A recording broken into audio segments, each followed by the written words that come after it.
Hello and welcome here today for another episode of Experts and Influencers. Today we're joined by our good friend Kai Davis. Hello and welcome, Kai. Hey there, it's a pleasure to be here. Thanks so much for having me on. Cool. I wonder whether you could just introduce yourself a little bit and tell us a little bit about yourself. Absolutely. So I'm an outreach consultant, which means I help my clients manage their most valuable relationships and build new ones. In practice, that looks like helping my clients get on podcasts, set up guest articles with authoritative sites, or arrange joint ventures or partnerships. And in addition to that, I'm also the director of the Double Your Freelancing Academy, a 7-month program to help freelancers and consultants build a better pipeline for their business. Great. Well, that sounds like that's certainly keeping you busy. And Very. I mean, what's the background that's brought you to this? Who's Kai? Where's Kai come from? Great question. It's actually a weird and interesting background. I've dabbled in a number of different things, and I always find myself 4 or 5 years later saying, "Oh, that one-off thing I did, it now applies. That's great." My background is actually in economics. I graduated from the University of Oregon in 2008. I don't remember anything about the economics program or my degree, so I'm very sorry to all of my dear professors. But along the way, I was fascinated with entrepreneurship and consulting and always was interested in moving in that direction. I worked at a number of day jobs after I graduated, and one day just sort of had a moment where I said, you know what, I'm not happy, I'm not satisfied, I want to make the leap. And the problem I was trying to solve for myself then was like, how do I get my income up to, a couple thousand a month to cover my expenses? And I just started off doing basic WordPress website development and got my income up to the point where I was able to made that jump, and have spent the years since. And that was, I think, 2012. So I spent around the last 4 years continually asking the question, what's a more valuable problem for me to work on for my clients? Or what's a more expensive or pressing problem that they're facing? And along the way, I moved into search engine optimization, and that brought me to link building. And I found link building to be a bit boring, but what was interesting was the practice of building relationships with people to earn those links. And I said, well, hey, there's value here. There's something interesting here. Let me try tackling that. And so I decided to grab onto the phrase outreach consulting and brand myself as an outreach consultant and just move into that space of managing email communication, managing relationships, managing partnerships for my clients, and helping take those to the next level. That sounds great. So it's felt a natural path, even though you've sort of explored those routes along the way. Entirely. I always think of businesses as being an organic entity where they naturally evolve as they're exposed to external influences. And once you're out in the world working with clients, you're exposed to new influences all the time. So while my business has transformed drastically over the past 4 or more years, it's been a very organic process where I discover, oh, there's a problem here that people are experiencing. Oh, here's a natural way for me to solve that problem. I'd enjoy solving that problem. And my business grows like a tree or any sort of plant based on those external influences. So it's been a fascinating journey, and looking back at it, it's been interesting to see how it's changed over time. Hmm. So I mean, who's your client now? I mean, what's your ideal client? Great question. So my ideal clients right now are educational product creators, people who make information products, so ebooks, online courses, trainings, things of that sort.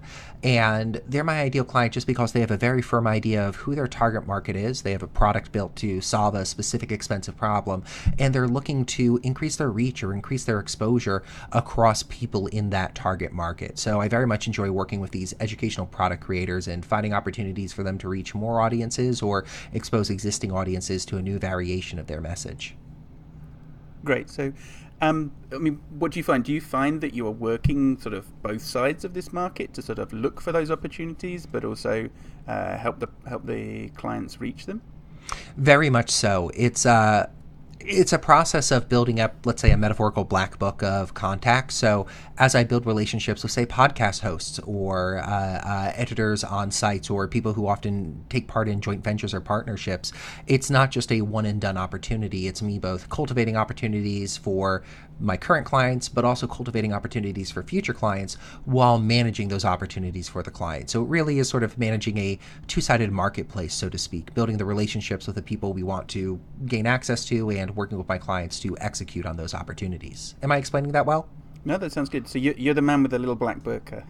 Exactly. Kai can fix it for you. No, that's great. And so do we understand that sort of podcasting or sort of public speaking becomes sort of part of that opportunity that you help people with? Very much so. I view it as sort of a evolution of traditional public relations. When we look at how people approached reaching audiences in public relations a decade or 2 decades ago, we'd see them approach radio, newspapers, conferences. And I'm looking at the market nowadays and saying, well, there's a natural sort of digital evolution of each of these strategies. And to me, podcasts serve as an opportunity to reach hundreds, if not thousands of people on each podcast appearance by having an opportunity to present them with your unique message, teach them something new, teach them how to solve a problem that they're experiencing. And so I focused very heavily on helping my clients get on podcasts as a way to reach these new audiences. In fact, I published a book, Podcast Outreach, about a year ago, talking about the why, the what, and the how of appearing on podcasts. Who should this be for? Why does it make sense? When should we use it as a tactic? What exactly do we need to do? And how do we go about getting booked on podcasts to reach an audience? Oh, that sounds interesting. And that's something that's available for purchase now? Absolutely. If anybody's interested in it, they could go to podcastoutreach.com and read a little more about it. Oh, great. And I mean, have you got any sort of traits that you look for in people, or advice, things that they can do to sound good and look good on the speaking engagements? Great question. What I found matters most of all, be it when you're trying to get booked or when you're presenting or when you're building that relationship with the audience, is having a clear idea of the message you want to share. What's your pitch? What's the interesting topic you want to speak on? And I generally break it down into 3 different areas. People either want to speak about their area of expertise. This is something I can know and can teach you about. Teach the audience how to solve a problem. Hey, if you're experiencing problem X, we could do A, B, and C to solve it. Or share an unconventional or controversial opinion. Well, the industry zigs and says A, I zag and say not A, I say B.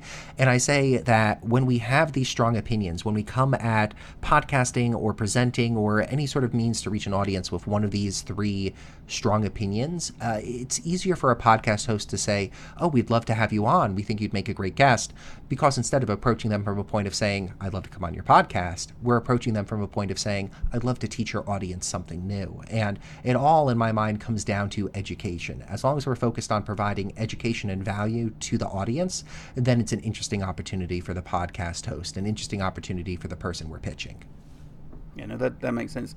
So do people... It helps if they've got some varied background or some good stories, some engagement there.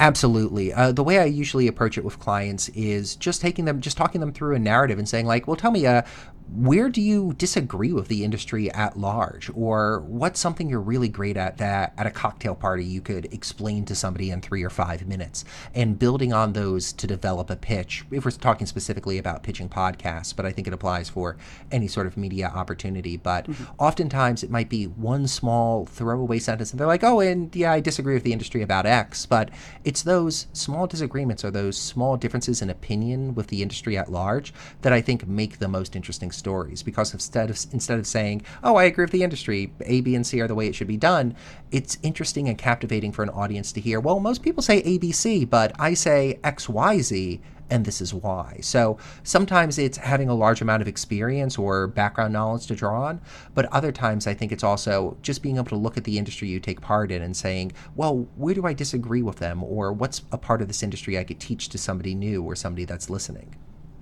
So are you then offering them some sort of coaching, or you interview them to then enable them to be interviewed?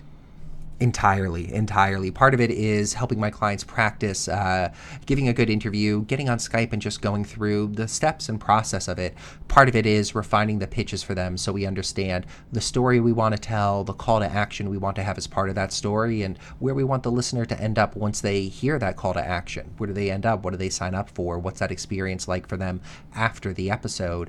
And making sure my clients understand podcasting is sort of a robust experience. It's not simply showing up once on a show and being done, but it's about understanding how the podcast fits into their larger marketing mix.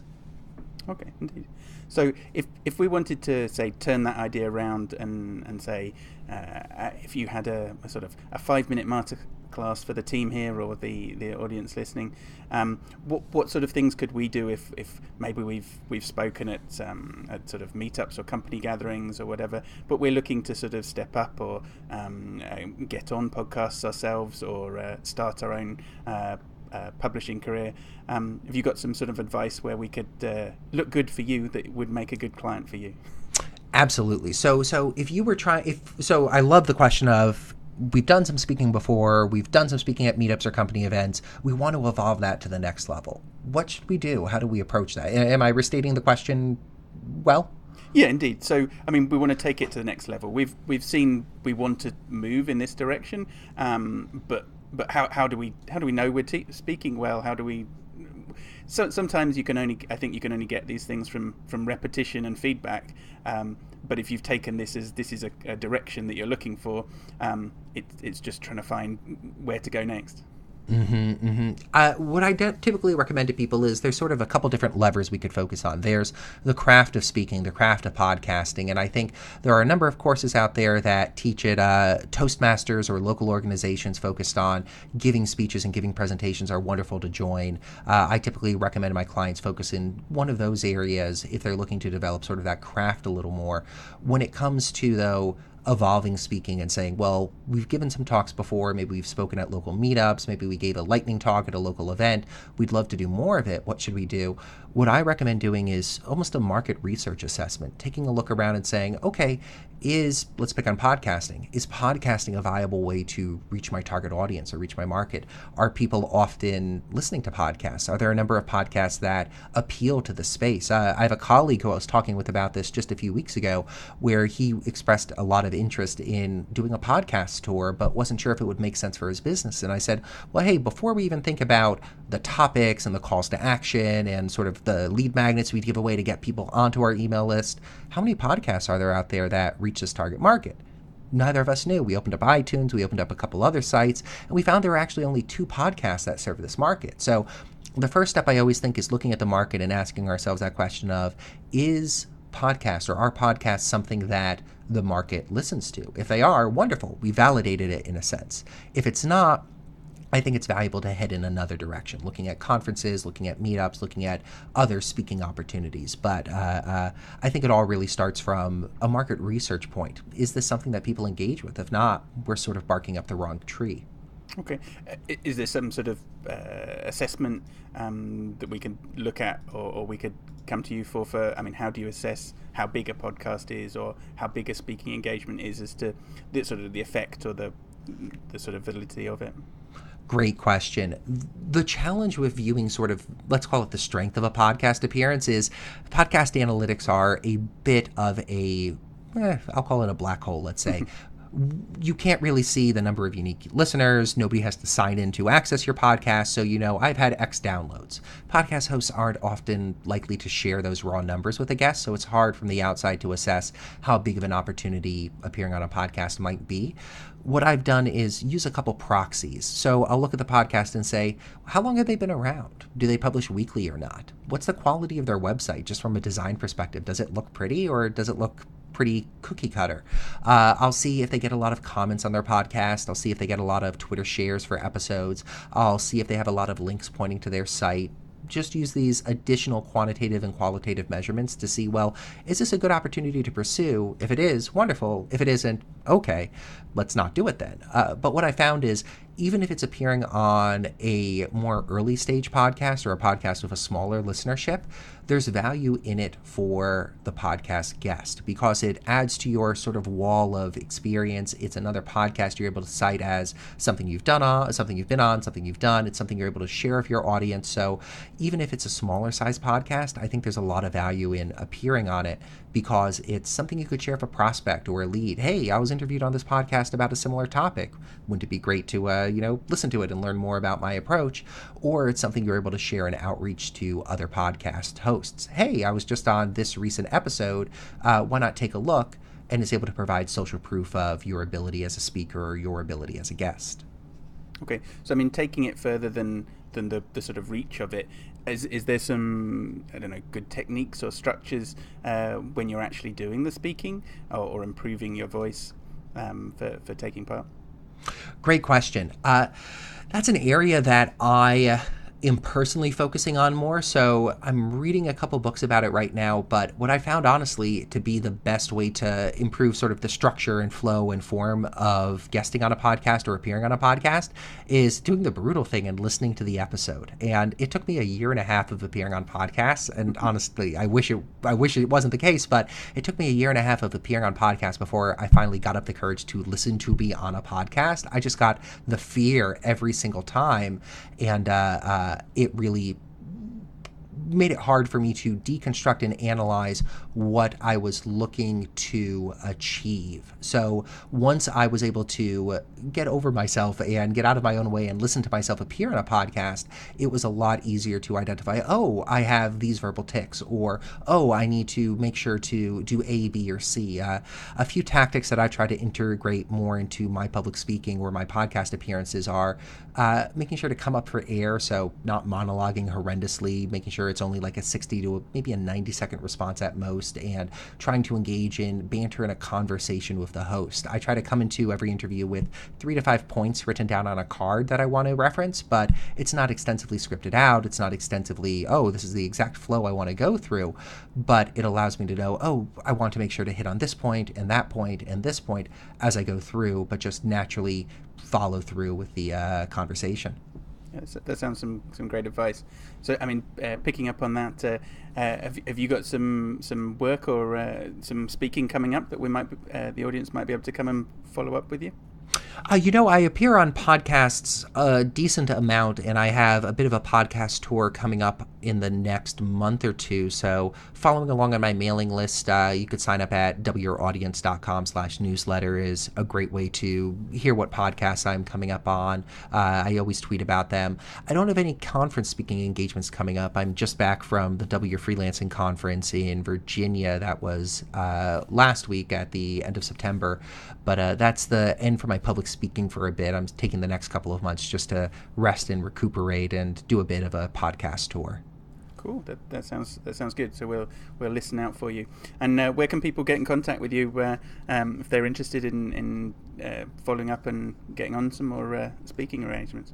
Great question. I actually have a free course online if people are interested in signing up for it on outreach, building relationships through sending emails. And I found that proactive outreach, reaching out to a podcast host and saying, hey, you've got a great show, I'd love to teach your audience something new, is the single best way to get on podcasts. Unless you're raising your hand and saying, hey, I'd love to take part, people aren't going to pick you out and say, would you like to come on our show? So if you go to freeoutreachcourse.com, you could sign up for my free 5-part course on how to use outreach effectively and get a response from the people you're emailing.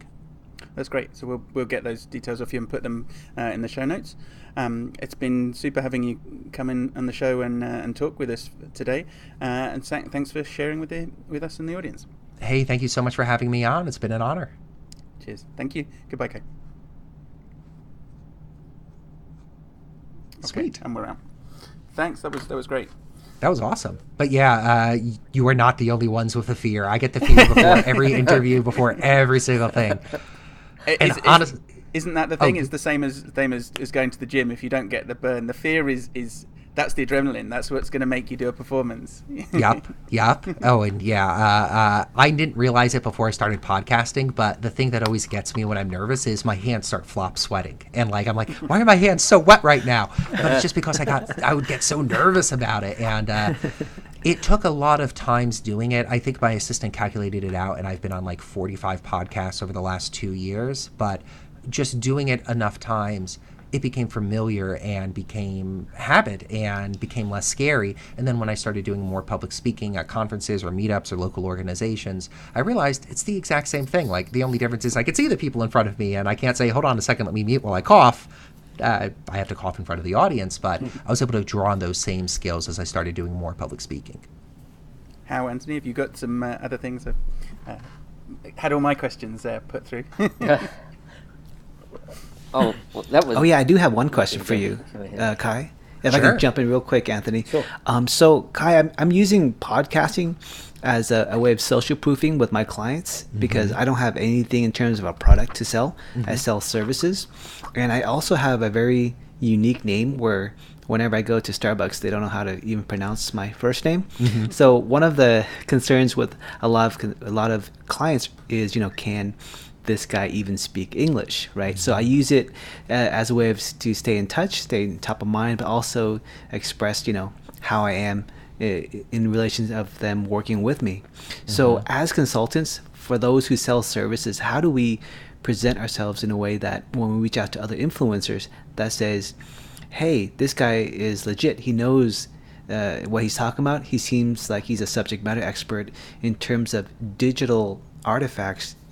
Do we need to record webinars? Do we need to have landing pages? What type of digital artifacts should we put out there so that when someone researches us, it shows that we've done this before? That is a great question. I've never thought about it in that frame before, but that's going to turn into an article I write. The short answer I'd give off the top of my head is you need less than you think you do. What I found is for most of my clients, if we get, let's say, 3 to 5 pieces of content, and we'll dive into what type of content in a second, but if we get 3 to 5 pieces of content up there, that's typically enough for somebody to feel like, oh, this person, is a subject matter expert. If they've done 5 interviews or written 5 articles about a topic, that shows a pretty good depth of knowledge. I'd approach it that way. In terms of what type of content, I think that there really isn't, there's some stratification. There's some difference between, let's say, the value of a webinar versus a podcast appearance, but it's minor. Let's throw that aside and say they're all really equal, and it's deciding what type of content to focus on. I think play to your own strengths. If podcasting and doing audio interviews is the easiest for you, double down on that. Don't feel like, oh, I need to do webinars, but webinars aren't that fun for me. If it's a struggle to write an article, but easy to do a 30-minute podcast episode or do a 15-minute solo audio recording, double down on whatever's the easiest. Because at the end of the day, it's the repeated demonstration of expertise and knowledge through a webinar or a guest article or a podcast or a solo audio interview or anything else that's communicating your value to a client, not that, oh, they did a webinar, we were more looking for a podcast guy. So I think whatever's easiest for you to execute on, do that one. And in terms of the amount of content, I think 3 to 5 pieces of pillar content, pieces of content that you're proud of and you're happy to share, is enough to show like, hey, I have a depth of knowledge about this subject area. I could think of almost anybody I know, if they were like, oh, I've recorded, 5 30-minute interviews about this topic, I'd be like, you obviously are the go-to person in my mind about that topic, because who else would have recorded 5 interviews on it? Awesome. That's great advice. Thank you, Kai. Glad to.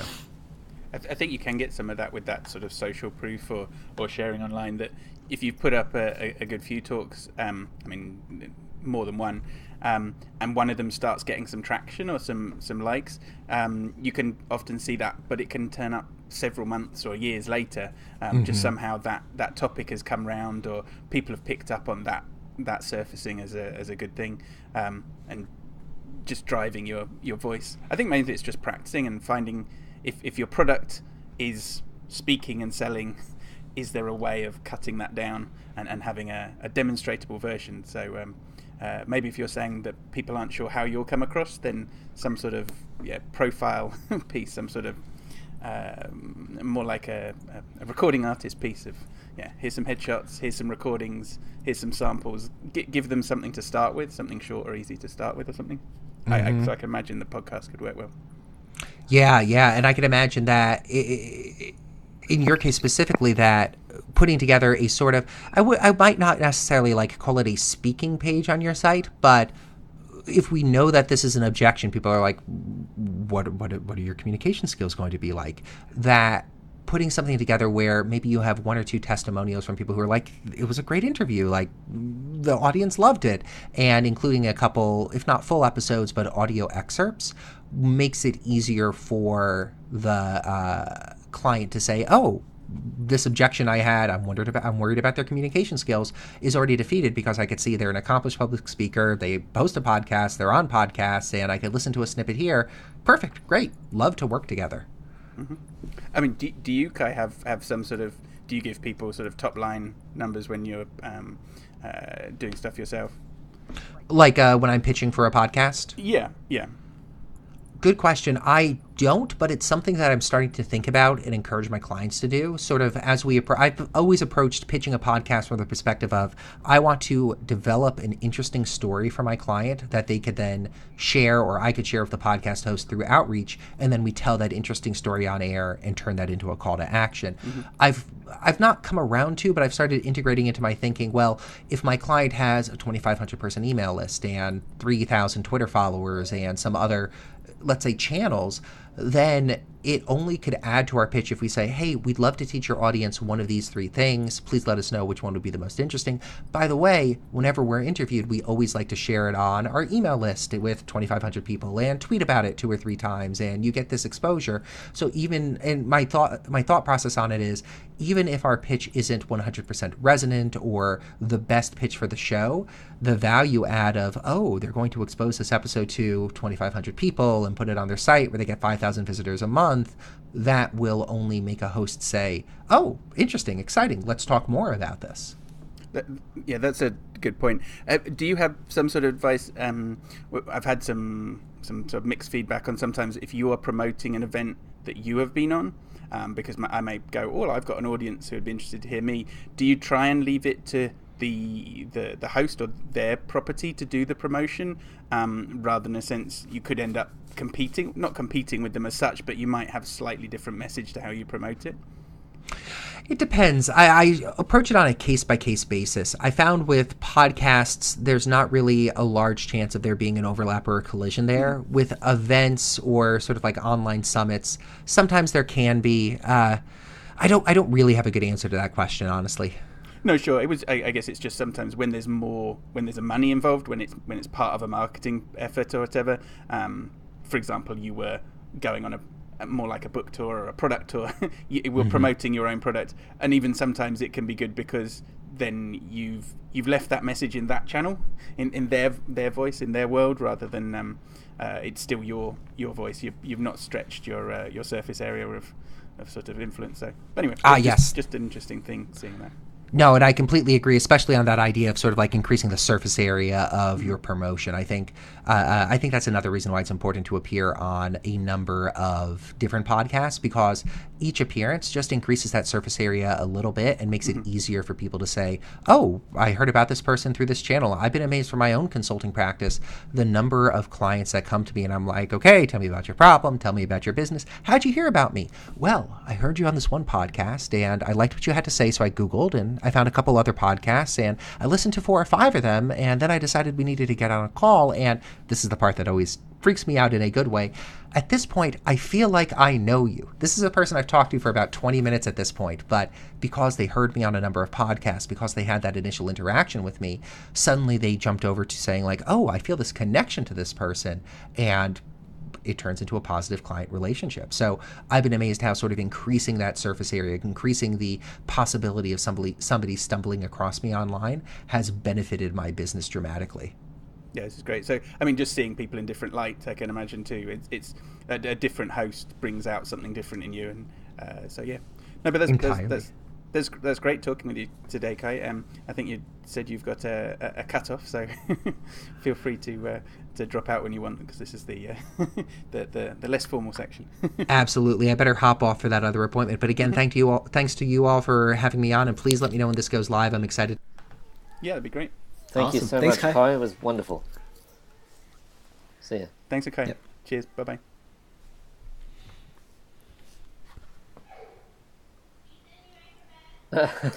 just leave the browser. Just close it. You will never.